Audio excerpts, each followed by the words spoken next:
నమస్తే, welcome to signal TV. నేను వందన. ఇప్పుడు మనం సోమాజిగూడ ప్రెస్ క్లబ్లో ఉన్నాము. ఏపీలో పోలీసులు దౌర్జన్యాలు అరాచకాలు చేస్తున్నారని ఒక మహిళ, తన పేరు సౌజన్య, ఇక్కడ ప్రెస్ మీట్ పెట్టడం జరిగింది. అసలు ఏమైంది, తనకు జరుగుతున్న అన్యాయం ఏంటి, తన మాటలో మనం తెలుసుకుందాం.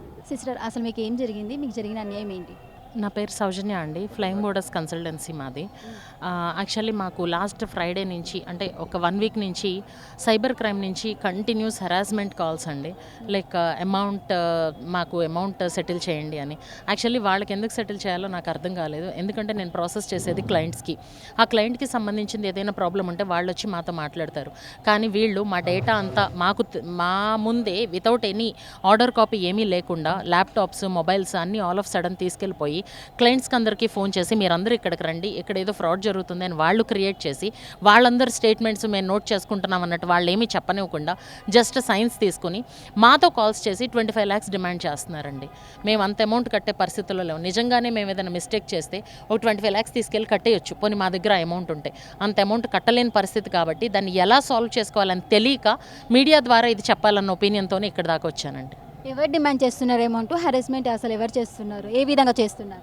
ఏసీపీ భానుప్రకాష్ రెడ్డి గారు, సైబర్ క్రైమ్ డిపార్ట్మెంట్ ఆయన, అండ్ సిఐ బీరా సత్యనారాయణ అంటండి. నాకు వాళ్ళ నేమ్స్ కూడా తెలియవు యాక్చువల్లీ. సో వాళ్ళ కింద వాళ్ళు కూడా ఆఫీస్లోనే మాతో సీసీ ఫుటేజ్ కూడా ఉందండి. ఆఫీస్లోనే మాతో మీరు ఇదేం పెద్ద విషయం కాదు, మేము ఎవరికి అసలు బయటకు కూడా వెళ్ళదు, బయటకు కూడా చెప్పాల్సిన పని లేదు, మీరు ఏమైనా ఉంటే సెటిల్ చేసేసుకోండి అని మాట్లాడుతున్నారు. సో ఎందుకు సెటిల్ చేసుకోవాలి? మా తప్పు లేనప్పుడు అసలు ఎందుకు సెటిల్ చేసుకోవాలి?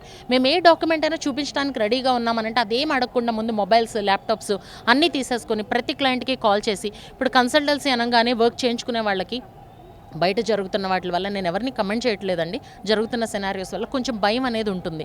ఆ భయాన్ని వీళ్ళే కాల్ చేసి ఇక్కడ ఎలా జరుగుతుంది, మీరు వచ్చి కంప్లైంట్ ఇవ్వండి అని వాళ్ళని ఫోర్స్ చేస్తుంటే వాళ్ళు మాకు మెసేజ్లు పెడుతున్నారు. మా నెంబర్స్ ఎట్లా వెళ్ళి మేడం, మాకు వాళ్ళు కాల్ చేసి ఇట్లా వచ్చి కంప్లైంట్ ఇమ్మంటున్నారు అని చెప్పి. సో ఇది ఎంతవరకు మేము ఆ ప్రెషర్ తీసుకోగలం, కొంతవరకే మేము భరించగలం. అది దాటి చేస్తే మేము కూడా భరించలేమండి. ఎందుకంటే మేము చాలా చిన్నవాళ్ళం, మేమేదో వర్క్ చేసుకుంటే తప్ప మాకు ఇది అవ్వదు. సో మమ్మల్ని ఇంత హెరాస్ చేస్తూ ఉంటే మేము ఎక్కడి నుంచి తీసుకొచ్చి ఇవ్వాలి అమౌంట్స్ వాళ్ళకి?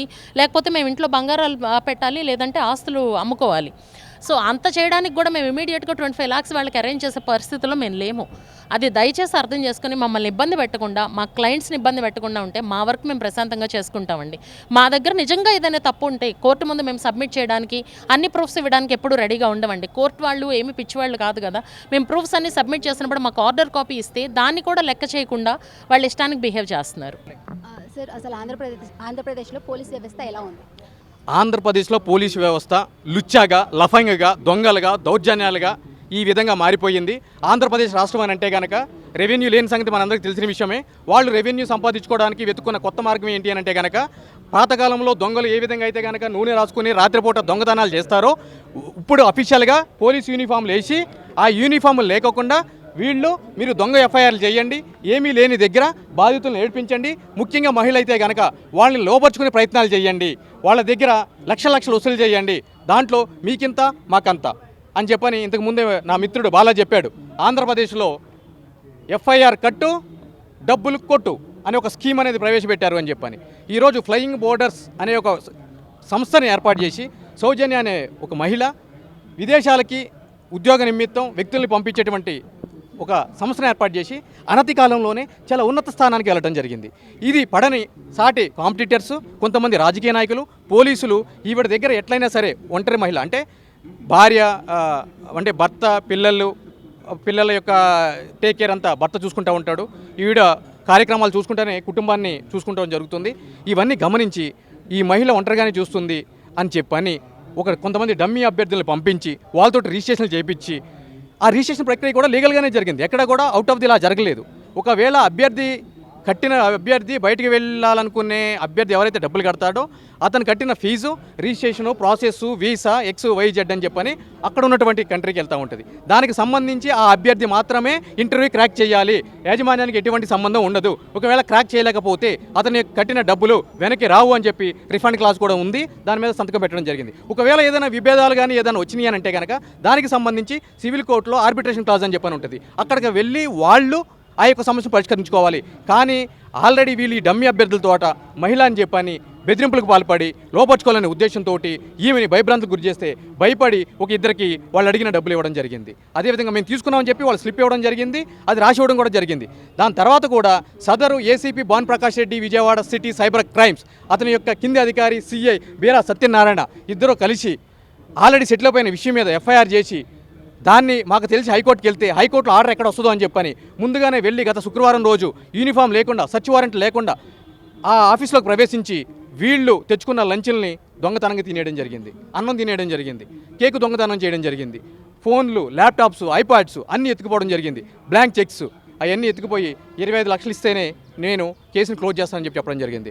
నేను ఎందుకు ఇలా చేస్తున్నారని చెప్పని ఆంధ్రప్రదేశ్ హైకోర్టులో రిట్ వేయడం జరిగింది. రిట్ వేస్తే అతను నాకు ఒక ఇద్దరు ప్రేమికులు అర్ధరాత్రి పూట ఏ విధంగా అయితే కనుక ఈ యొక్క సంభాషణ జరుపుతారో నాతో అర్ధరాత్రి 12:30 1 గంటకి ఇక్కడ చూడండి ఫస్ట్ చేస్తాను. ఇది ఒక న్యాయవాదిగా మాట్లాడుతున్నాను, ఆరోపణలు కాదు ఆధారాలు. నేను నా ఫోన్ ఇచ్చేస్తా, అది వాడే ఫోన్ కాదు, అది జనాల కోసం పెట్టిన ఫోన్, కావాలంటే ఇచ్చేస్తా, తీసుకోమని చెప్పండి. ఇదిగో చూడండి ఏసీపీ సైబర్ క్రైమ్స్, ఇదిగోండి మేము వేసిన కేసు పెట్టాడు చూడండి. ఓకేనా చేసి ఇగోండి ఇక్కడ ఏమన్నాడు, హూ ఫైల్ తీసి అన్నాడు, ఎవరేసారని చెప్పి అన్నాడు. నేను నా మిత్రుడు డీటెయిల్స్ పెట్టడం జరిగింది. అడిగితే ఇక్కడ చూడండి ఇక్కడ ఏమన్నాడండి, రెడ్ కలర్లో మార్క్ చేశా, హూ ఫైల్ తీసి అంట, sorry ask your client with the case. సరిపోద్దా ఇది? మీరు నిజంగా చట్ట ప్రకారం ధర్మ ప్రకారం విచారణ జరిపితే ఎందుకండి ఇది, ఎందుకు ఇది అడుగుతారు? ఇట్లా సిగ్గుందా? ఇదేనా పోలీసులు చేసే పని? ఇదండి ఆంధ్రప్రదేశ్ రాష్ట్రంలో జరుగుతున్నటువంటి రాక్షస పాలన. దీనికి సంబంధించి పై స్థాయిలో ఉన్న కమిషనర్ దగ్గర నుంచి వాళ్ళకి సపోర్ట్ చేసే ప్రభుత్వం దగ్గర నుంచి కింద స్థాయి అధికారుల వరకు ప్రతి ఒక్కరు ఇటువంటి దౌర్జన్యకానికి పాల్పడుతున్నారు. కాబట్టి ఆంధ్రప్రదేశ్ పోలీసులు ఏ విధంగా దుర్మార్గంగా మన రాష్ట్రంలో వచ్చి కూడా ఇక్కడ ఉన్నటువంటి జర్నలిస్ట్ మిత్రులు ఏ విధంగా అక్రమ అరెస్టులు చేస్తున్నారో అనేది మనందరికీ తెలిసిన విషయమే. సో కేవీఆర్ గారిని అరెస్ట్ చేసిన విషయంలో కూడా వాళ్ళ వైఫ్ని అర్ధరాత్రి పూట ఏ విధంగా వాళ్ళు ఫిజికల్ అసాల్ట్ చేశారు, దాని మీద నేనే కంప్లైంట్ చేసి ఎఫ్ఐఆర్ కూడా చేయడం జరిగింది. నేను ఇక్కడ నుంచి విజయవాడ వెళ్తే నేను వస్తున్నానని తెలిసి నా టవర్ లొకేషన్ తీసుకుని ఆ సీఐ పారిపోవడం జరిగింది.